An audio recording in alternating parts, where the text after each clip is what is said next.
نہیں، اللہ واقف ہے، اللہ سب کچھ جانتا ہے، لیکن تو نے دعا کرنی ہے، ہمیں حکم ہے دعا کرنے کا۔ اگر قضاء و قدر الہی ہے تو پھر میں کیوں دعا کروں؟ قضاء و قدر الہی میں تیری تقدیر میں یہ لکھا ہے کہ تو دعا کر کے فلان مقام حاصل کرے گا۔ مکتب اہل بیت میں جو دعائیں ہیں، کسی بھی دین میں، کسی بھی دیانت میں، کسی بھی مکتب میں، بلکہ میں یوں کہوں جتنے بھی ادیان الہی ہیں، جتنے بھی باقی فرقے ہیں، مکاتب فکر ہیں، سب کی دعاؤں کو ایک طرف رکھیں اور مکتب اہل بیت کی دعاؤں کو ایک طرف رکھیں، وزن میں بھی برابر نہیں ہیں۔ پھر دعا کیا ہے؟ صرف نفسیاتی ایفیکٹ ہے اس کا، یا صرف عبادت ہے اور کوئی ایفیکٹ نہیں ہے؟ ہم کہتے ہیں دعا کا نفسیاتی اثر بھی ہے، دعا عبادت بھی ہے، دعا اثر بھی رکھتی ہے۔ کوئی یہاں اس دنیا میں وہی کچھ ہوگا جو کاز اینڈ ایفیکٹ ہے، عالم اسباب ہے، اسی کے مطابق ہوگا۔ آپ کو اگر مال چاہیے، دولت چاہیے، دعا کے نتیجے میں آپ کو محنت کرنی پڑے گی، آپ کو تجارت کرنی پڑے گی، آپ کو نوکری کرنی پڑے گی، آپ کو تعلیم حاصل کرنی پڑے گی، اس کے علاوہ کچھ ہونے والا نہیں ہے۔ آپ کو کوئی خزانہ نہیں مل جائے گا دعا کرنے سے۔ یہاں ایک اور بحث ہے، اس کو میں صرف اشارہ کروں گا، آج وقت آ گیا۔ ہم بدا کے قائل ہیں، یہ لفظ سنا ہوا ہوگا، اور اہل سنت میں جو ہمارا مکتب فکر ہے وہ بدا کا قائل نہیں ہے۔ بدا کا مطلب یہ ہے کہ خدا کا فیصلہ تبدیل ہو سکتا ہے۔ ہمارے بھائی جو نہیں مانتے ہیں وہ اس لیے نہیں مانتے ہیں کہ وہ کہتے ہیں کہ اگر خدا کا فیصلہ تبدیل ہو جائے تو جہل خدا لازم آتا ہے۔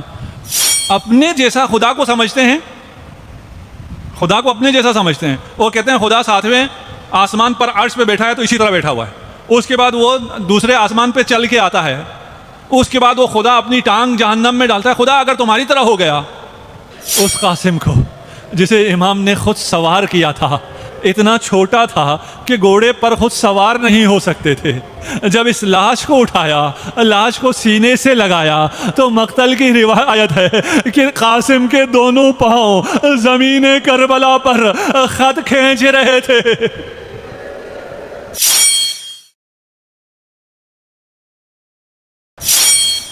آپ کو جس چیز کی ضرورت ہو اسے اگر وہاں سے حاصل کیا جائے جہاں وہ چیز پائی جاتی ہے، اس کو اگر اس کے معدن سے حاصل کیا جائے تو خالص چیز آپ کو مل سکتی ہے، سستے میں مل سکتی ہے، اور جتنا اس کے معدن سے دور آپ اس چیز کو حاصل کریں گے، اس کے خالص ہونے کا بھی علم نہیں ہے، اس کا کاسٹ بھی آپ کو زیادہ پڑے گا۔ پانی اگر آپ کو اچھا پانی پینا ہے، صحت مند پانی پینا ہے، تو آپ اس کو سرچشمے سے جا کر اگر پئیں، جہاں سے وہ پھوٹتا ہے اس جگہ سے اگر آپ پئیں گے، اس جگہ سے اگر آپ حاصل کریں گے تو وہ پھر آب معدنی ہوگا، منرل واٹر ہوگا۔ اور آپ کو اگر یہاں کوئی منرل واٹر کے نام پر بوتل میں کوئی چیز دے گا تو یہ یقین مانیں اس میں منرلز کے علاوہ ہر چیز ہو سکتی ہے۔ جب آپ منرل سے دور ہوں اور دور کسی چیز کو حاصل کریں تو وہ خالص نہیں ہوتی ہے، وہ آرگینک نہیں ہوتی ہے۔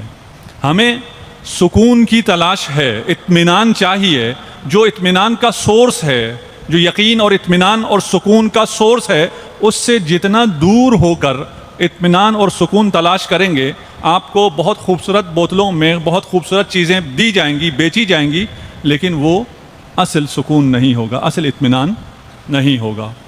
اصل اطمینان کی تلاش میں ہم جب معدن اطمینان، معدن سکون یعنی ذات حق تعالی کی طرف گئے، وہاں پتہ چلا کہ اگر تمہیں سکون اور اطمینان چاہیے تو تمہیں راضی بے قضاء الہی ہونا ہے، یعنی اللہ کے ہر حکم پر تمہیں راضی ہونا ہے، اللہ کے ہر حکم پر راضی ہونا ہے، اللہ کی ہر قضاء پر راضی ہونا ہے۔ جی بالکل، اللہ کے ہر حکم پہ آپ کو راضی ہونا ہے، آپ بہت پرسکون رہیں گے۔ اچھا، اگر میں اللہ کے ہر حکم پر، ہر قضاء پہ راضی ہوا تو پھر کوئی وبا نہیں آئے گی، کوئی مصیبت نہیں آئے گی، کوئی مصائب نہیں آئیں گے، کوئی مشکلات نہیں آئیں گے؟ نہیں، وبا بھی آئے گی، مصیبت بھی آئے گی، آزمائش بھی آئے گی۔ ایسا نہیں ہے کہ اگر میں خدائی ہو گیا اور میں نے اپنے آپ کو فنا فی اللہ کر دیا تو پھر میں سکون میں ہوں، اس کا مطلب یہ ہے کہ مجھ پر کوئی مشکل نہیں آئے گی۔ اچھا، مشکلات آئیں گی؟ جی آئیں گی۔ کس قسم کی مشکلات آئیں گی؟ آپ کو صحت کی مشکلات آئیں گی، آپ کو امنیت کی مشکلات آئیں گی، آپ کو جانی مشکلات بھی آئیں گی، آپ کی عزیز ترین ہستیاں جو آپ کے قریب ترین لوگ ہیں وہ بھی اس دنیا سے چلے جائیں گے۔ یعنی میرا جوان بیٹا چلا جائے اور میں راضی ہو جاؤں، مجھے نقصان ہو کاروبار میں اور میں راضی ہو جاؤں، یہ کیسے ہو سکتا؟ یہ سمجھ میں نہیں آیا، یہ مطالبہ سمجھ میں نہیں آیا ہمیں دین کا۔ اگر تو یہ ہوتا نا کہ میرے پاس آ جاؤ تو ہمیں کوئی فکر نہیں ہوگی، تو پھر تو اچھا تھا، ہم آپ کے پاس چلے آتے۔ آپ کے پاس آنے کے بعد مشکلات بھی آئیں گی اور راضی بھی ہونا ہے، یہ کیسے ہوگا؟ اس کو اگر ہم سمجھنا چاہیں تو کل روایت پیش کی تھی کہ جو جتنا زیادہ اللہ کی معرفت رکھے گا وہ اتنا زیادہ خدا کی قضا سے راضی ہوگا۔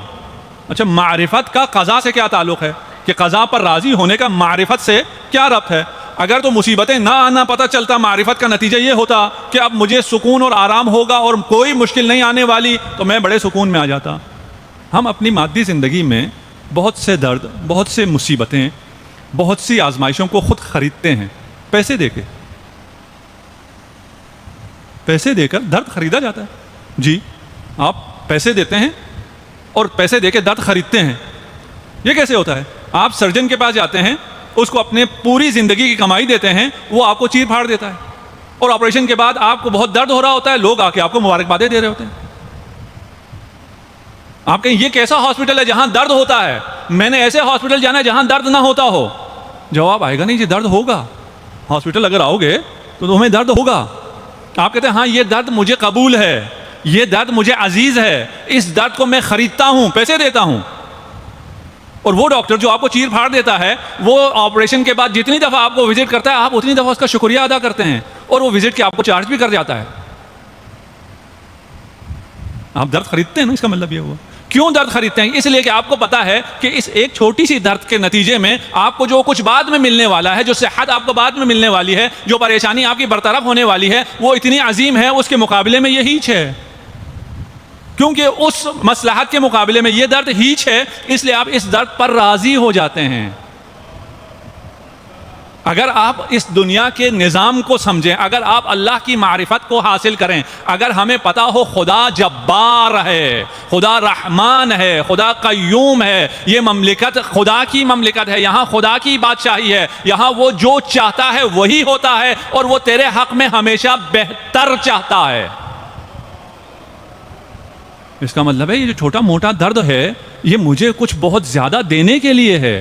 اگر بہت زیادہ دینے کے لیے تو میں راضی ہوں، اس نقصان پہ میں راضی ہوں، حتیٰ موت پر بھی میں راضی ہوں۔ ڈاکٹر آپ کا علاج کرتا ہے، آپ سے پیسے لیتا ہے، ایک آپ سے اسے کوئی محبت نہیں ہوتی ہے۔ ہوتی ہے ڈاکٹر کو آپ سے محبت؟ کوئی محبت نہیں، وہ آپ کا نام بھی نہیں جانتا۔ وہ جو اس کو ہونا چاہیے، اس کو آپ جب آپ سے پیسے لیے میں اور آپ ڈاکٹر آزاد بیٹھے ہوئے یہاں میں جانتا ہوں، اور اس کو آپ کے پوری ہسٹری پتہ بھی ہونی چاہیے، اس کو پڑھ کے آنا چاہیے، جیسے ہم مجلس میں آنے سے پہلے پڑھ کے آتے ہیں، اس کو بھی ہمیں دیکھنے سے پہلے ہماری پوری فائل پڑھ کے بیٹھنا چاہیے، لیکن وہ دوبارہ ہم سے ہی پوچھ رہا ہوتا، اس کو کچھ بھی یاد نہیں ہوتا۔ کیوں؟ اس کو آپ سے کوئی محبت نہیں ہے۔ جس کو آپ سے کوئی محبت نہیں ہے اس پر اتنا توکل، اس پر اتنا اعتماد، اس کا اتنا شکریہ، اور جو آپ کو یہ سب چیزیں محبت کے ساتھ دیتا ہے، خوب چاہ کر دیتا ہے، اس خدا سے راضی نہیں ہوتا، اس خدا سے راضی نہیں ہے جو آپ کو 70 ماؤں سے زیادہ چاہتا ہے۔ یہ بھی ایسی تعبیر ہے، یہ بھی کچھ بھی نہیں بیان کر سکتا۔ 70 مائیں بھی تو خدا نے خلق کی ہے، ماں اور بچے کی محبت بھی خدا نے خلق کی ہے۔ وہ جس کے قبضے قدرت میں ہر چیز ہے، وہ تجھے دکھ دیتا ہے تجھے اڑانے کے لیے، تجھے کمال دینے کے لیے، تجھے تکامل دینے کے لیے، تجھے وہ کچھ دینے کے لیے جس کا تو تصور بھی نہیں کر سکتا ہے۔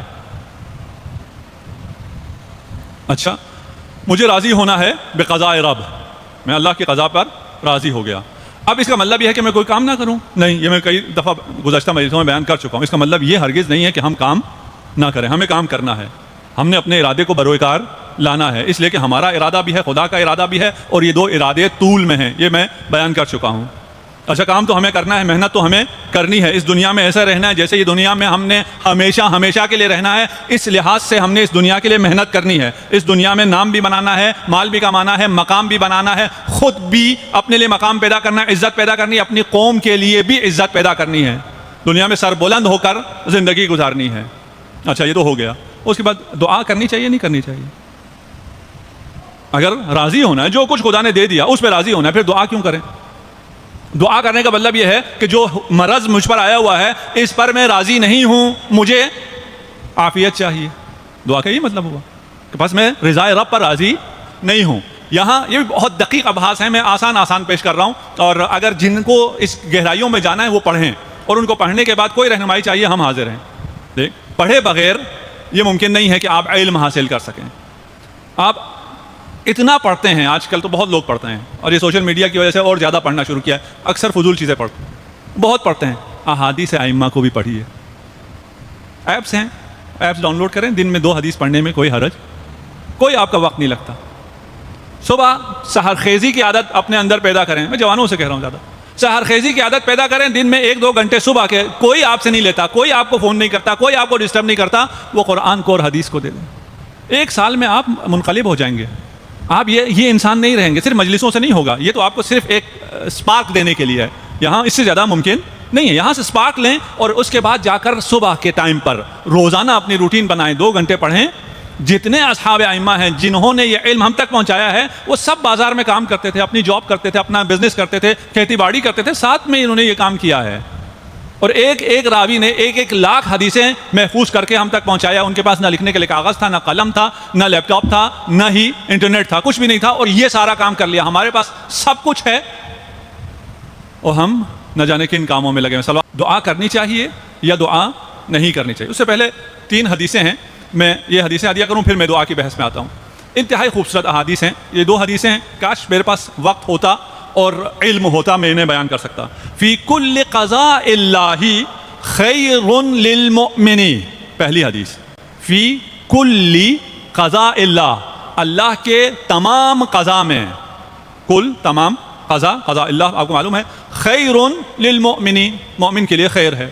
اس پہ ہم سب کا ایمان ہے. اس کو ہم نے بھی جو بیان کرنے کی کوشش بھی کی تھی کہ جو بھی تمام قضاء الہی, آپ کا خدا کا کوئی حکم ایسا نہیں ہے جو آپ کے خیر و صلاح کے لیے نہ ہو. اگر آپ کو نماز کا حکم دیا ہے تو آپ کے خیر و صلاح کے لیے, اگر آپ کو خمس اور زکوٰۃ کا حکم دیا ہے تو آپ کے خیر و صلاح کے لیے, اگر آپ کو انفاق کا حکم دیا ہے تو آپ کے خیر و صلاح کے لیے.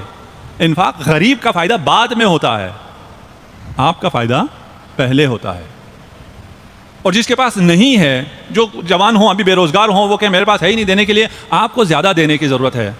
زیادہ دینے کا مطلب یہ نہیں کہ پیسے زیادہ نہیں, لیکن آپ یہ ایکٹ, دینے کا ایکٹ, اس کو زیادہ کریں. بے شک 1 روپیہ دیں, 1 پیسہ دیں, 1 پیسہ بھی نہیں, 1 اسمائل دیں, 1 سوچ دیں, کہیں والنٹیئر کریں اپنے آپ کو, جو بھی ہوگا فائدہ خود آپ کا ہوگا. لِكُلِّ قَضَاءِ اللَّهِ خَيْرٌ لِلْمُؤْمِنِ, یہ ایک حدیث. دوسری حدیث, فی قضاء اللہ للمؤمنون کل الخیر.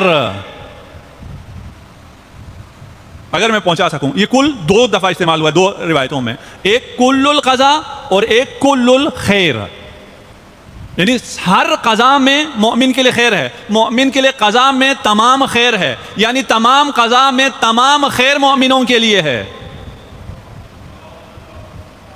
جتنی بھی قضا ہے, جتنی بھی قضا سے مراد حکم ہے, اللہ کی تقدیر ہے, اللہ نے آپ کے بارے میں جو بھی فیصلہ کیا ہے, تمام فیصلوں میں تمام خیر ہے. کون سمجھے؟ کل الخیر میں نے نہیں کہا, میں نے کہا تو آپ کے اس نے سمجھا ہی نہیں کیا کہہ دیا. یہ معصوم کا کلام ہے, لفظ بے لفظ دقیق کلام ہے, کوئی مبالغہ معصوم کے کلام میں نہیں ہوتا ہے. جب کل قضا کا مطلب یہ ہے کہ پھر کوئی ایک قضا بھی ایسی نہیں ہے جو کہ مصلحت سے خالی ہو, اور کل خیر یعنی تمام خیر ہر حکم میں خدا میں موجود ہے. اور پھر ہم راضی نہ ہوں, ہم کتنے سادہ ہوں گے کہ ہم اس قضاء خدا سے راضی نہ ہوں جو خیر سے مالا مال ہے. ان اللہ بعدلہ وحکمتہ وعلمہ, قربان جاؤں میں ان کلمات پر, ان اللہ بعدلہ, ان تمام کلمات حساب شدہ رکھے جاتے ہیں, ایسے نہیں ہیں, اور ان میں اتنے اسرار اور رموز ہیں. اگر میں آگاہ ہوتا تو بیان کر دیتا, میں بھی آگاہ نہیں ہوں, جانتا ہوں ہے. ان اللہ بعدلہ, اللہ اپنی عدالت کی وجہ سے 1, اپنی حکمت کے ذریعے 2, اپنے علم کے، عدالت خدا، علم خدا، حکمت خدا جمع ہو گئی ہے. جعل الروح والفرج فی الیقین وفی الرضا عن اللہ تعالی. اللہ کی حکمت کا تقاضا ہے، اللہ کے علم کا تقاضا ہے، اللہ کی عدالت کا تقاضا ہے کہ اس نے تمہاری خوشی کو، تمہارے نشاط کو یقین میں اور رضا بقضاء الہی میں قرار دیا ہے.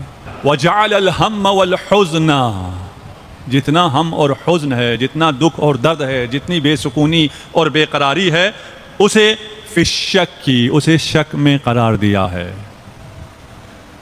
اس کے بعد پھر معصوم ارشاد فرما رہے ہیں فرضوا عن اللہ، عزادارو اللہ سے راضی ہو جاؤ.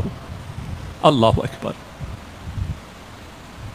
اللہ سے راضی ہو جاؤ. کتنا عجیب ہے نا کہ خدا سے راضی کرنے کے لیے اتنی محنت کرنی پڑ رہی ہے. خدا کو قرآن میں اور معصومین کو روایات میں ایک اتنی بدیہی چیز، عام سی چیز جس کو ہر انسان کا ہر سیل درک کرتا ہے، لیکن جب غافل ہو جاتا ہے، جب دھوکے میں آ جاتا ہے، تو پھر اتنی واضح سی بات کو بھی نہیں سمجھ پاتا ہے. ہم نے عرض کیا کہ جب آپ قضا پر راضی ہو گئے، اس کا مطلب یہ نہیں ہے کہ آپ نے دعا نہیں کرنی ہے، آپ نے دعا بھی کرنی ہے. کیوں دعا کرنی ہے؟ اس لیے کہ قضاء الہی، اللہ کے فیصلے، اگر ایک درخت ہے، اس درخت کی بہت سی شاخیں ہیں، ان شاخوں میں سے ایک انتہائی تنومند شاخ دعا ہے، منافات نہیں ہیں. کہ آپ کہیں اچھا اگر قضا پہ راضی ہونا ہے تو پھر میں نے دعا نہیں کرنی، اگر اللہ میرے ہر حال سے واقف ہے تو پھر میں نے اللہ سے کیا مانگنا ہے؟ نہیں، اللہ واقف ہے، اللہ سب کچھ جانتا ہے، لیکن تو نے دعا کرنی ہے. ہمیں حکم ہے دعا کرنے کا. اگر قضاء و قدر الہی ہے تو پھر میں کیوں دعا کروں؟ قضاء و قدر الہی میں، تیری تقدیر میں یہ لکھا ہے کہ تو دعا کر کے فلان مقام حاصل کرے گا. یہ قضاء و قدر الہی ہے، یہ تقدیر الہی ہے کہ یہ جائے گا فلان مجلس میں، وہاں اسے اہل بیت کی احادیث کی روشنی میں بات سمجھ میں آ جائے گی، یہ مجھ سے راضی بھی ہوگا اور مجھ سے دعا بھی کرے گا، اور اس کی دعاؤں کے نتیجے میں اس کو عطا بھی کروں گا. یہ سب معلوم ہے، خدا کے ہاں سب لکھا ہوا ہے. تو بھی کرنا، تو اپنے ارادے سے کرے گا. تجھے عقل خدا نے دی ہے، دعا کرنے کا سلیقہ تجھے خدا نے دیا ہے. تجھے خدا نے مکتب اہل بیت عنایت کیا ہے. مکتب اہل بیت میں جو دعائیں ہیں، کسی بھی دین میں، کسی بھی دیانت میں، کسی بھی مکتب میں، بلکہ میں یوں کہوں جتنے بھی ادیان الہی ہیں، جتنے بھی باقی فرقے ہیں، مکاتب فقہ ہیں، سب کی دعاؤں کو ایک طرف رکھیں اور مکتب اہل بیت کی دعاؤں کو ایک طرف رکھیں. وزن میں بھی برابر نہیں ہیں. آپ نے مفاتیح دیکھ رکھی ہے، یہاں بھی شیلف میں پڑی ہیں، مفاتیح الجنان، اور ہمارے ہر مسجد میں ہوتی ہے. اب باقی جو مساجد ہیں، باقی عبادت گاہوں میں تو سب منحرف ہیں، ان کے کیا دعائیں ہوں گی. آپ کسی مسجد میں چلے جائیے، آپ کو کوئی چھوٹی سی کتاب ہی مل جائے دعا کی، کوئی دعا کی کتاب سرے سے ہے ہی نہیں. مستقل دعا کی کتابیں نہیں ہیں. قرآنی دعا، فلان دعا، چھوٹی چھوٹے کتابچے ہیں اس قسم کے، لیکن آپ کا پورا کیلنڈر بنا ہوا ہے یہاں.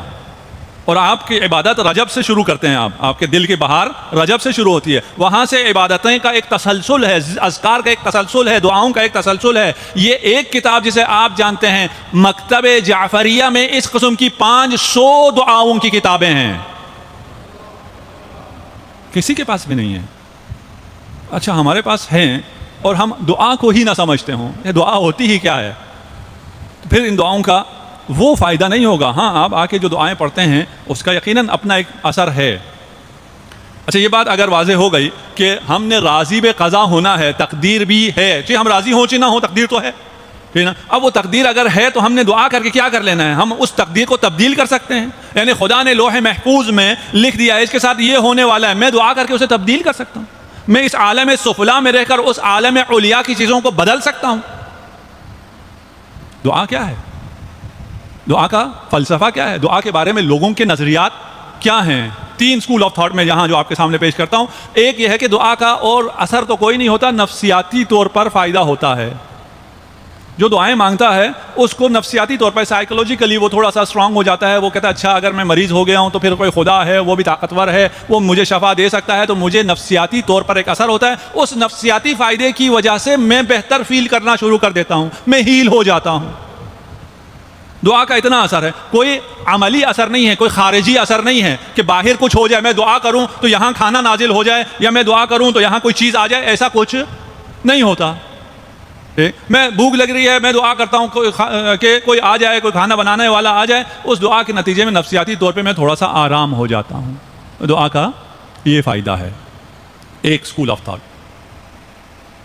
دوسرا اسکول آف تھاٹ یہ کہتا ہے کہ دعا عبادت ہے۔ دعا کا فائدہ یہ ہے کہ آپ جب دعا کرتے ہیں تو آپ عبادت کرتے ہیں، آپ عبادت کرتے ہیں تو آپ کو ثواب حاصل ہوتا ہے۔ نماز کا کیا فائدہ ہے؟ نماز کا فائدہ یہ ہے کہ نماز عبادت ہے، جو فوائد ہیں وہ تو ہمیں حاصل ہوتے ہی نہیں ہیں، پھر بھی ہم نماز پڑھتے رہتے ہیں۔ پھر کیوں آپ نماز پڑھتے ہیں؟ جو فوائد ہیں وہ حاصل اگر نہیں ہو رہے، ہم اس لیے نماز پڑھتے ہیں کہ نماز پڑھنا عبادت ہے۔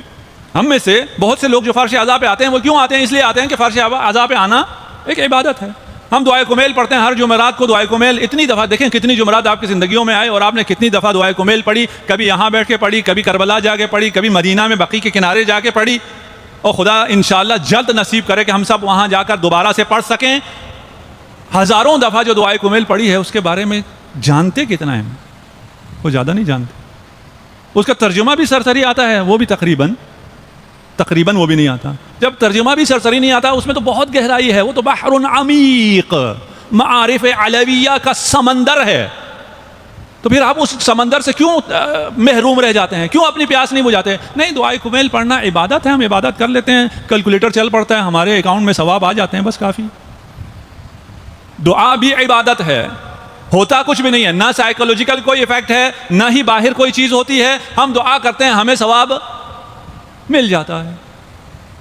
دو نظریے، یہ ہمارا نظریہ نہیں ہے، میں آپ کو پیش کر رہا ہوں، کوئی اگر اس درمیان چلا جائے اور کہیں جی فلان کہہ رہا تھا دعا کا کوئی فائدہ نہیں، یہ لوگوں کا خیال۔ لوگوں کی غالب اکثریت کو ان باتوں کا بھی پتہ نہیں ہے کہ دعا ہے کیا، دعا کے بارے میں لوگ کیا کہتے ہیں، علماء کیا کہتے ہیں، فلاسفرز کیا کہتے ہیں، اس کا بھی علم نہیں ہے۔ اور دعا کو مانتے سب ہیں،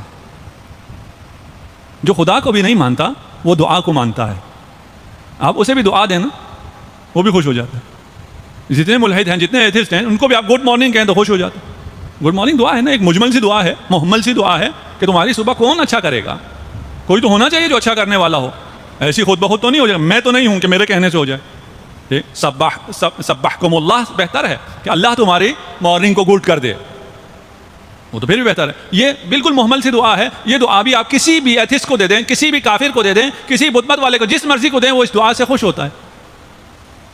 ایک ٹیسٹ اور ہوا، جو ایتھسٹ ہیں جو نہیں مانتے ان کو لا کے بٹھایا گیا مختلف کمروں میں، اور جو آج کل ٹیسٹ لینے کا طریقے ہیں، اور ان سے کہا تم سوچو تو تمہارے سامنے ایک شیر ہے اور اس شیر سے کہو اس شیر مجھے کھا جا۔ انہوں نے سوچا آنکھیں بند کر کے اور کہا شیر مجھے کھا جا۔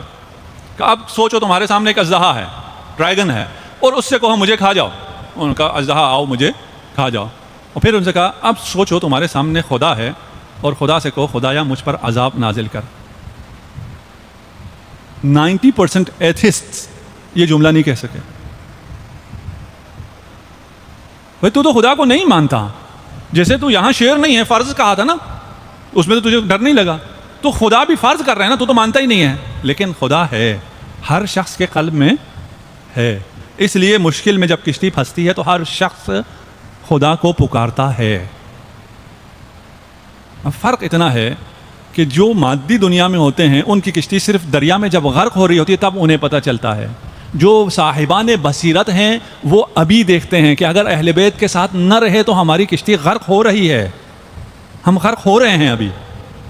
ان الانسان لفی خسر، ہر آن غرق ہو رہے ہیں۔ پھر دعا کیا ہے؟ صرف نفسیاتی ایفیکٹ ہے اس کا، یا صرف عبادت ہے اور کوئی ایفیکٹ نہیں ہے؟ ہم کہتے ہیں دعا کا نفسیاتی اثر بھی ہے، دعا عبادت بھی ہے، دعا اثر بھی رکھتی ہے۔ ہمارے علماء میں بہت سے علماء ہیں جن کے حالات زندگی میں یہ بات لکھی ہے کہ جب ان کو اوپن ہارٹ سرجری کرنی پڑی اور انہیں بے ہوش کرنے کے لیے ڈاکٹر آگے بڑھا تو انہوں نے کہا کیوں بے ہوش کر رہے ہو؟ اس لیے کہ آپ کی اوپن ہارٹ سرجری ہونی ہے۔ کہا کیوں بے ہوش کیوں کرتے ہو؟ ایسے ہی کر دو۔ کبھی ایسے درد برداشت نہیں کر سکتے۔ ان کا ایک مرجع ہے، انہوں نے کہا مجھے قرآن لا کر دے دو، میں قرآن پڑھتا رہوں گا، تم کر لو جو کرنا ہے تم نے۔ ہو سکتا ہے۔ اور دوسرا، انسان اپنے روح کو بدن سے خود بھی اختیاراً جدا کر سکتا ہے۔ دوسرے عالم نے فرمایا کہ میں اپنی روح کو بدن سے جدا کرتا ہوں، تم کر لینا جو کرنا ہے، جب ختم ہو جائے گا تو پھر میں اپنی روح واپس بدن میں ڈال دوں گا۔ یہ انسان کو اختیار خدا نے دے رکھا ہے۔ انسان اپنے آپ کو ہیل کر سکتا ہے اپنے مینٹل پاور سے، اپنی پازیٹیو تھنکنگ سے. اور یہ عام طور پہ ڈاکٹر حضرات نہیں مانتے. میں جب بھی مریض ہوا، جو بھی ہوا، ڈاکٹر سے جب بھی میں نے کہا یہ والا کام تو میں کر لوں گا، تو وہ کہتے ہیں نہیں جی یہ آپ نہیں کر سکتے. کیوں نہیں کر سکتا؟ نہیں ایسا نہیں ہوتا. میں ان سے کہتا اچھا یہ مرض اگر میں ذہن پہ سوار کروں تو میرا مرض خراب ہوگا؟ وہ کہتے ہیں ہاں خراب ہوگا. تو پھر اس کا الٹا بھی ہوگا. اگر میں مرض سوار نہ کروں تو پھر میرا مرض ٹھیک بھی ہوگا. دعا نفسیاتی طور پر بھی آپ کو مضبوط کرتی ہے. دعا عبادت بھی ہے. الدعاء مخ العبادہ. امام جعفر صادق علیہ الصلوۃ والسلام. دعا عبادت کا مغز ہے. عبادت ہی دعا ہے. اثر نفسیاتی بھی ہے، اثر عبادی بھی ہے، اس کے علاوہ بھی اثر ہے. جی اس کے علاوہ بھی اثر ہے. اچھا اگر میں دعا کروں تو پھر یہاں سے کچھ نازل ہو جائے گا جیسے کارٹون میں ہوتا ہے یا آج کل فلموں میں ہوتا ہے، چھت سے کوئی چیز گر پڑے گی؟ نہیں. کوئی یہاں اس دنیا میں وہی کچھ ہوگا جو کاز اینڈ ایفیکٹ ہے، عالم اسباب ہے، اسی کے مطابق ہوگا. آپ کو اگر مال چاہیے، دولت چاہیے، دعا کے نتیجے میں آپ کو محنت کرنی پڑے گی، آپ کو تجارت کرنی پڑے گی، آپ کو نوکری کرنی پڑے گی، آپ کو تعلیم حاصل کرنی پڑے گی. اس کے علاوہ کچھ ہونے والا نہیں ہے. آپ کو کوئی خزانہ نہیں مل جائے گا دعا کرنے سے. پھر دعا اثر کرتی ہے کہ کیا مطلب ہے؟ اب یہ تھوڑا سا شاید آسان کر سکوں شاید نہ کر سکوں. ہم دو عالم میں ہیں. ایک عالم شہادہ ہے، عالم ملک ہے جس میں ہم ہیں. ایک عالم غیب ہے، عالم ملکوت ہے. ہم جو دعا کرتے ہیں وہ یہاں اثر نہیں کرتی ہے، وہ وہاں اثر کرتی ہے. وہ عالم شہادہ میں نہیں، عالم غیب میں جا کر اثر کرتی ہے. اور عالم غیب میں جتنے سلسلے علل ہیں وہاں جا کر جب اثر کرتی ہے تو عالم اسباب ہے دنیا. اور صرف یہ اسباب مادی نہیں ہیں، ان کے پیچھے اسباب غیبی بھی ہیں. ان اسباب غیبی میں جب دعا نے اثر کیا تو یہ اسباب مادی بھی تبدیل ہو جاتے ہیں. اگر آپ اس نقطے کو سمجھ سکے، ہضم کر سکے، تو آپ کو اپنی طاقت کا اندازہ ہوگا کہ آپ کتنے طاقتور ہیں. آپ کے ہاتھوں میں آپ کے تقدیر کا قلم ہے، لوح محفوظ آپ کے پاس ہے. آپ یہاں تبدیل نہیں کر سکتے، آپ وہاں تبدیل کر سکتے ہیں. ان اللہ لا یغیر ما بقوم. اللہ کوئی تبدیلی نہیں لاتا. اللہ نے تبدیلی کہاں لانی ہے؟ عالم غیب میں. کب تک نہیں لاتا؟ جب تک آپ خود تبدیلی نہ لائیں. اگر آپ دعا کرتے ہیں اس دعا کا اثر ہوتا ہے اور وہ اثر عالم غیب میں ہوتا ہے. اور جب اس سب سے پہلے علت پر، پہلے ایفیکٹ کاز پر جب اثر ہو گیا، اس کے نتیجے میں باقی سارے سلسلے بنتے چلے جاتے ہیں. آپ جس دنیا میں ہیں اس میں جو خدا کی قدرت ہے اسے ہم نہیں سمجھ سکتے. ہم اگر اہل بیت سے دعاؤں کو لے لیں اور اہل بیت سے ہم خدا کی معرفت کو لے سکیں، اللہ اکبر. اہل بیت جب دعاؤں کو شروع کرتے ہیں تو دو طرح سے دعا کرتے ہیں. ایک طرف خالق کی عظمت کو رکھتے ہیں، دوسری طرف اپنی حقارت کو رکھتے ہیں، انسان کی حقارت کو رکھتے ہیں. اس کے بعد دعا کرتے ہیں استغفر اللہ الذی لا الہ الا هو الحی القیوم الرحمن الرحیم ذو الجلال والاکرام. یہ اللہ کی عظمت اور بلندی بیان ہو رہی ہے. اسألہ ان یتوب علی توبۃ عبد ذلیل خاشع مسکین مستکین مستجیر لا یملک لنفسہ نفعا ولا ضرا ولا موتا ولا حیاتا ولا نشورا. میں یہ ہوں، تو وہ ہے. سب کچھ تیرے ہاتھ میں ہے، میرے ہاتھ بالکل خالی ہیں. نہ میں اپنا کوئی نفع ہاتھ میں رکھتا ہوں، نہ میرا کوئی نقصان، نہ میرا کوئی زندگی میرے ہاتھ میں، نہ موت میرے ہاتھ میں ہے. سب کچھ تیرے ہاتھ میں ہے. سب کچھ جس کے پاس ہے، جس کے پاس تمام بادشاہی ہے، اس سے طلب کرنا ہے. جب اس سے طلب کیا تو نچلے سطح کے کسی کاز اور ایفیکٹ کو تو نہیں چھیڑے گا، وہ تو پھر عالم غیب میں تصرف کرے گا. اچھا اب تقدیر ہے، قضاء و قدر ہے، اس کے بعد تبدیلی بھی ہے. اگر اس کے بعد تبدیلی ہے پھر یہ قضاء و قدر کیا ہے، تقدیر کیا ہے؟ یہ قضاء دو قسم کی ہیں. ایک قضاء حتمی ہے اور ایک قضاء غیر حتمی ہے. ایک قضاء محتوم ہے، ایک قضاء موقوف ہے. لن تجد لسنت اللہ تبدیلا. قضاء محتوم حتمی فیصلہ ہے، اٹل ہے، یہ تبدیل نہیں ہوگا. ہر انسان کو موت آنی ہے، یہ کوئی فیصلہ تبدیل ہونے والا نہیں ہے. لیکن کچھ فیصلے ہیں وہ تبدیل ہو سکتے ہیں. لا يرد القضاء الا الدعاء. دعا کے علاوہ قضا کو کوئی چیز تبدیل نہیں کر سکتی ہے. ولا یزید فی العمر الا البر. اگر عمر میں زیادتی چاہتے ہو تو ڈونیشن دو. اگر نیکی کرو گے، میں نے کہا تھا فائدہ آپ کو ہوگا. یہ مال ویسے ہی چلے جانا ہے، ارث میں چلا جائے گا، چور لے جائے گا، ڈاکو لے جائے گا، لہو لعب میں چلا جائے گا. یہ اگر کسی غریب کو دو گے تمہیں عمر ملے گی، تمہیں صحت ملے گی، تمہیں زندگی ملے گی. الدعاء یرد القضاء. دعا قضا کو ٹال دیتی ہے. وقد ابرم ابراما. وہ قضا جو حتمی ہو گئی ہو اس کو بھی دعا ٹال دیتی ہے. یہاں ایک اور بحث ہے، اس کو میں صرف اشارہ کروں گا، آج وقت آ گیا. ہم بدا کے قائل ہیں، یہ لفظ سنا ہوا ہوگا. اور اہل سنت میں جو ہمارا مکتب فکر ہے وہ بدا کا قائل نہیں ہے.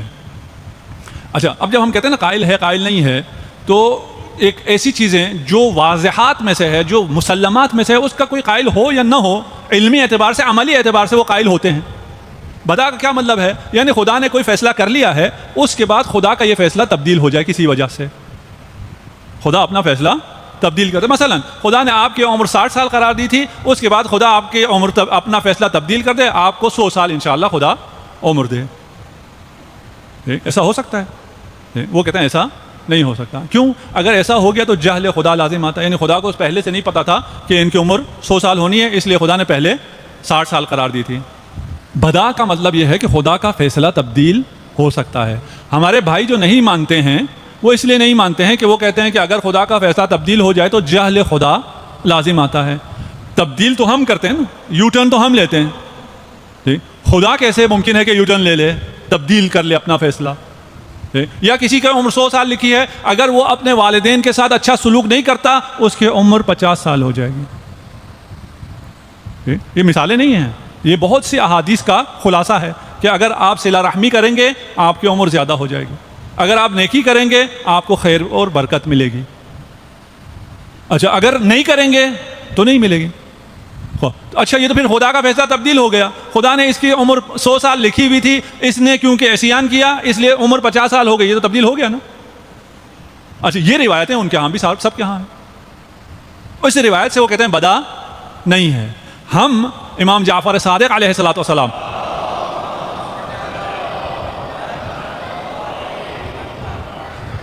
اس قابل افتخار مکتب میں امام کا ارشاد ہے کہ بدا کے ذریعے جو خدا کی عبادت کی جاتی ہے ایسی عبادت کہیں اور ممکن نہیں ہے. اپنے جیسا خدا کو سمجھتے ہیں، خدا کو اپنے جیسا سمجھتے ہیں. وہ کہتے ہیں خدا 7ویں آسمان پر عرش پہ بیٹھا ہے تو اسی طرح بیٹھا ہوا ہے، اس کے بعد وہ دوسرے آسمان پہ چل کے آتا ہے، اس کے بعد وہ خدا اپنی ٹانگ جہنم میں ڈالتا ہے. خدا اگر تمہاری طرح ہو گیا تو پھر اس کے تبدیلی سے، اس نے جو فیصلہ تبدیل کیا اس سے جہل لازم آتا ہے. لیکن خدا کو اگر پہلے سے معلوم ہو کہ یہ میرا بندہ ہے، اس کی عمر میں نے 50 سال لکھ دی ہے، یہ صلہ رحمی کرے گا، اس کے نتیجے میں اس کی عمر 100 سال ہو جائے گی، یہ دعا کرے گا، دعا کے نتیجے میں اسے بہت زیادہ خیر مل جائے گا، یہ فقیہ بن جائے گا. میں دعا کرتا ہوں کہ ادھر جتنے ہم لوگ بیٹھے ہیں ہم خود بھی، اور اگر خود نہیں بن سکتے تو ہم کم از کم اپنے بچوں کو فقیہ بنا سکیں. سب سے اچھی دعا جو میں نے آج تک کسی کو دی ہے. ہمارے لیے، ہم دنیا میں جس ناسمجھی میں رہتے ہیں، ہمارے لیے سب سے کم یہ ہے کہ ہمارا بچہ فقیہ بن جائے. خدا کرے یہ کسی اس کی ماں کی دعا کی وجہ سے، اس کے باپ کی دعا کی وجہ سے یہ بچہ فقیہ بن گیا، تو خدا کو تو پہلے پتہ ہے. خدا نے اس کی تقدیر میں لکھا تھا کہ یہ ایسے ہی اگر رہے گا تو میکینک بنے گا. اس کے لیے دعا کی اس کی والدہ نے، تو اس دعا کی وجہ سے یہ فقیہ ہو گیا. نسخ ہے یا نہیں قرآن میں؟ قرآن میں نسخ ہے، اس کے تو سب قائل ہیں. نسخ کا مطلب کیا ہے؟ پہلے حکم چل رہا تھا اور ہمیشہ کے لیے چل رہا تھا، اس کے بعد وہ حکم منسوخ ہو جاتا ہے. ہمارے لیے ایسا ہوتا ہے، ہمارا خیال ہوتا ہے یہ ہمیشہ کے لیے تھا اور اب منسوخ ہو گیا. خدا کو تو پہلے سے پتا ہے یہ ہمیشہ کے لیے نہیں، یہ 4 سال کے لیے. خدا کا جہل لازم نہیں آتا. نہ جانے میں اس کو سمجھا پایا نہیں سمجھا پایا، میں آسان کر دیتا ہوں، بچوں کے لیے بات کرتا ہوں. ابھی بدا پہ پھر کبھی تھوڑا سا انشاءاللہ کھل کے بات کریں گے، یا پڑھ لیجئے، بدا کو اسٹڈی کر لیں، پڑھ لیں، انتہائی آسان کام ہے. اگر راضی رہیں خدا سے تو ہماری زندگیوں میں سکون اور اطمینان آ جائے گا. اس کے لیے ہمیں خدا کی معرفت حاصل ہونی چاہیے. اگر خدا کی معرفت حاصل ہو تو ہم خدا سے دعا بھی کریں گے اور راضی بھی رہیں گے. بچے بور ہو رہے ہیں, آپ کو سٹوری سناتا ہوں. سنا آپ کو سٹوری. ایک چھوٹی سی بچی ہے, 4 سال کی 5 سال کی, انتہائی خوبصورت, مہذب, متدین, پورا حجاب کر کے, چادر پہن کے وہ شاپ پہ جاتی ہے. اس کی ماما نے اس سے کہا جاؤ 1 کلو چینی لے آؤ. وہ خوبصورت سے حجاب میں گئی. دکاندار وہاں مصروف ہے, یہ کھڑی رہی. دکاندار کو اس نے سلام کیا, انتہائی ادب سے بات کی, اور دکاندار کو اس کا ادب, اس کا حجاب بہت پسند آیا. اس نے چینی دینے کے بعد کہا بیٹا آگے آؤ. بچی نے پوچھا کیوں؟ کہا یہ چاکلیٹ کا باکس دیکھ رہے ہو نا, اس میں سے ایک مٹھی بھر چاکلیٹ اٹھا لو مفت, آپ کو یہ آفر ملے. اچھا جی کہ آ جاؤ, اس میں سے مٹھی بھر چاکلیٹ اٹھا لو. بچی آگے بڑھی, اس باکس کے پاس کھڑی ہو گئی اور نہیں اٹھایا. دکاندار نے کہا کیوں نہیں اٹھاتے؟ نہیں چاہیے. چاہیے. پھر کیوں نہیں اٹھاتے؟ کہا میں خود نہیں اٹھاؤں گی, آپ اٹھا کر دیں. خود میں نہیں اٹھاؤں گی, آپ اٹھا کر دیں. کہا کیوں بیٹا؟ کہا آپ نے کہا ہے نا مٹھی بھر, آپ اٹھائیں گے تو آپ کی مٹھی بڑی ہے. اگر خدا سے مانگنا ہے نا تو اپنی مٹھی کے مطابق نہ مانگو, خود فیصلے نہ کرو, اس پر چھوڑ دو. خدا کے ہاتھ مبسوط ہیں, کھلے ہوئے ہیں, وہ عطا ہے, وہاں اس کا فیض ہمیشہ جاری ہے. وہ مثل آفتاب ہے, وہ مثل خورشید ہے, کبھی بھی اس کا فیضان منقطع نہیں ہوتا. یہ ہم ہیں جو روگردان ہو جاتے ہیں. سورج اپنی تمازت اور اپنے فیوزات دیتا رہتا ہے, یہ زمین ہے جو منہ موڑ لیتا ہے. سورج تو کہیں نہیں جاتا نا, وہیں ہوتا ہے. جب دوبارہ زمین پلٹ کے آ جائے پھر نور پھیل جاتا ہے. اگر ہماری زندگیوں میں تاریکیاں ہیں تو ہماری اپنی وجہ سے ہیں. خدا کا نور, اہل بیت کا نور ہمیشہ موجود ہے. امام حسین کا نور مصباح الہدا صرف محرم میں نہیں ہے, ہمیشہ موجود ہے. ہم صرف محرم میں فرش اعضاء پہ آتے ہیں. ہم اس فرش اعضاء پر آئیں تو ہمیشہ فرش حسینی پر رہیں, پھر ہمیں کوئی دھوکہ نہ دے سکے, پھر ہمیں کوئی اغوا نہ کر سکیں. اور یہ اتنا کرم ہے یہاں. ہم سے گناہ ہو گئے ہیں, غلطیاں ہو گئی ہیں, کوئی بات نہیں. آپ جائیں گے, آپ کو آپ کی غلطی کا احساس بھی نہیں دلائیں گے, آپ کو شرمندہ بھی نہیں کریں گے, آپ کو عزت دیں گے, آپ کو شرف دیں گے. کہاں ملتا ہے ایسا در؟ لیکن اس در کے ساتھ ہم نے اچھا نہیں کیا, مسلمانوں نے اچھا نہیں کیا. آل رسول کے ساتھ امام حسن مجتبیٰ علیہ الصلوۃ والسلام زہر کی وجہ سے جگر کے ٹکڑے کٹ کٹ کر تشت میں آ رہے ہیں. امام حسین تشریف لاتے ہیں. جب حسین کی آنکھوں میں آنسو دیکھا تو امام حسن علیہ الصلوۃ والسلام نے فرمایا کہ بھیا آپ کیوں گریا کرتے ہیں؟ میں اس دنیا سے جا رہا ہوں, میں اپنے گھر میں ہوں, میرے بھائی میرے ساتھ ہیں, لیکن لا یوم کا یوم کا یا ابا عبداللہ. جب کربلا کا ذکر آیا تو ایک تعویذ لکھ کر قاسم کے حوالے کیا. وقت آخر لوگ زندگی کے لیے تعویذ لیتے ہیں, امام اپنی اولاد کو موت کا تعویذ دے رہے ہیں. کربلا بپا ہوئی اور اصحاب نے سن لیا کہ زینب کبریٰ پریشان ہیں, کل اصحاب چھوڑ کر چلے تو نہیں جائیں گے. سب اصحاب جمع ہوئے, امام کو بلایا, اور امام سے جب بیعت کی دوبارہ تو امام نے محضر شہادت پڑھنا شروع کی. جب امام محضر شہادت پڑھ چکے تو بتیجا کھڑا ہو گیا کہ امام میرا نام اس شہادت کے محضر میں کیوں نہیں ہے؟ کیا کل مجھے شہادت نصیب نہیں ہوگی؟ تو امام نے فرمایا قاسم تو بھی شہید ہوگا, علی اصغر بھی شہید ہوگا, اجرکم علی اللہ. آپ کی آوازیں بلند ہو گئی. خدا کی رحمت ہے ان آوازوں پر. امام کو یہ آوازیں پسند ہیں. ایک راوی نے مجلس بپا کی امام جعفر صادق کو نہیں بلایا۔ اگلے دن جب وہ امام کے پاس آیا تو امام نے اس سے پوچھا کل رات کہاں تھے؟ کہا کوئی کام تھا۔ امام نے کہا نہیں میں جانتا ہوں تو نے حسین کی مجلس رکھی تھی۔ کہا جب دروازے سے گزر رہے تھے تو دروازے کے پاس سفید لباس میں ایک شخص کو بیٹھے دیکھا تھا۔ کہا جی میں نے دیکھا تھا۔ امام نے فرمایا وہ میں تھا، میں خود آیا تھا، میں دروازے کے پاس بیٹھا تھا۔ صحابی نے کہا امام اگر آپ تشریف لائے تھے تو آپ دروازے کے پاس کیوں بیٹھے؟ آپ صدر محفل کیوں تشریف نہ لائے؟ صدر مجلس تشریف لاتے۔ کہا وہاں مادر حسین فاطمہ الزہرا تشریف فرما۔ یتیم حسن کا پرسہ دیجئے۔ جب قاسم نے سنا کہ علی اصغر کو بھی شہید کیا جائے گا تو ایک دفعہ انگڑائی لی اور پوچھا هل یصلون الی الخیام، کیا اشقیاء خیام تک پہنچ جائیں گے؟ امام نے فرمایا بیٹا میں علی اصغر کو لے کر خود جاؤں گا۔ عصر عاشور ہے، ایک شہادتیں پیش ہو رہی ہیں۔ قاسم بار بار امام کی خدمت میں آتے ہیں، امام سے اذن جہاد لیتے ہیں۔ جس یتیم کو امام نے خود پالا ہو اسے کیسے مرنے کی اجازت دے دیں؟ قاسم کبھی امام کے پاؤں پڑتے ہیں، کبھی امام کے ہاتھوں کا بوسہ لیتے ہیں۔ آخر کار جب اجازت دینا پڑی تو وہ بھی اس صورت میں جب قاسم وہ تعویذ لے کے آئے، بابا کی تعویذ امام حسین کو پیش کی جس میں لکھا تھا کہ میرا یہ صدقہ قبول کرنا، اجرکم علی اللہ۔ امام نے قاسم کو اپنے ہاتھوں سے تیار کیا، ننھے سر پر عمامہ رکھا، اور آداب کفن میں جانتے ہو عمامے کے دونوں سروں کو سینے پر رکھ دیا جاتا ہے۔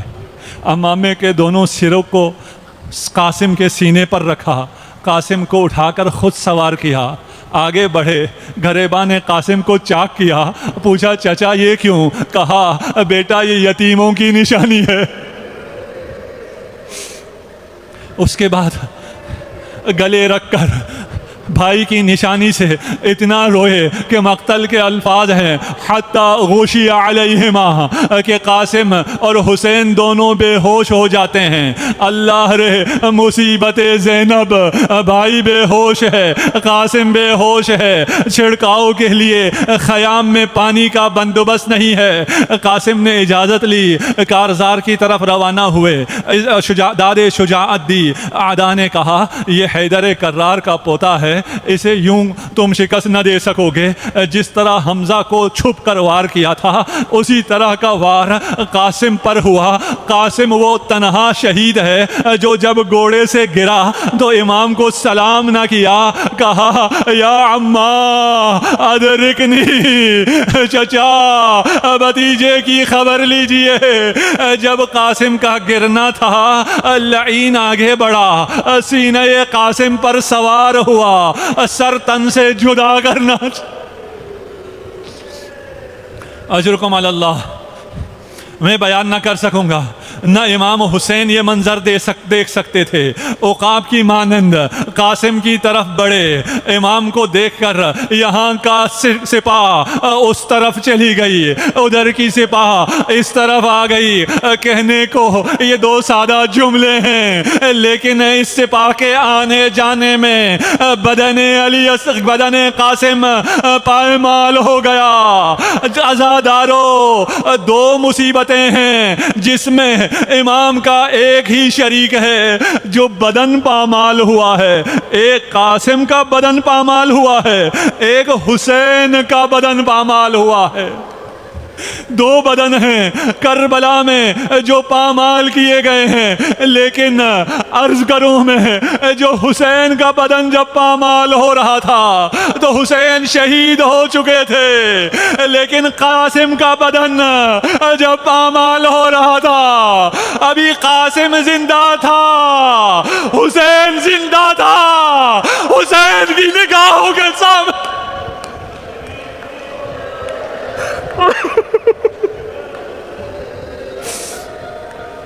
اس مصیبت کو نہ جانے حسین نے کیسے برداشت کیا.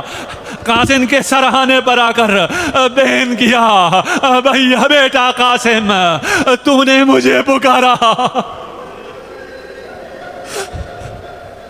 میں تیری مدد کو نہ آ سکا, اجرکم علی اللہ. اس قاسم کو جسے امام نے خود سوار کیا تھا, اتنا چھوٹا تھا کہ گھوڑے پر خود سوار نہیں ہو سکتے تھے, جب اس لاش کو اٹھایا, لاش کو سینے سے لگایا تو مقتل کی روایت ہے کہ قاسم کے دونوں پاؤں زمین کربلا پر خط کھینچ رہے تھے. خیمہ گاہ میں قاسم کو لا کر شہداء کے ساتھ لٹایا, مقتل میں ہے, ایک طرف علی اکبر کا لاشا ہے, ایک طرف قاسم کا لاشا ہے, درمیان میں حسین مظلوم ہے. ایک دفعہ فریاد بلند کی, واہ غربتا.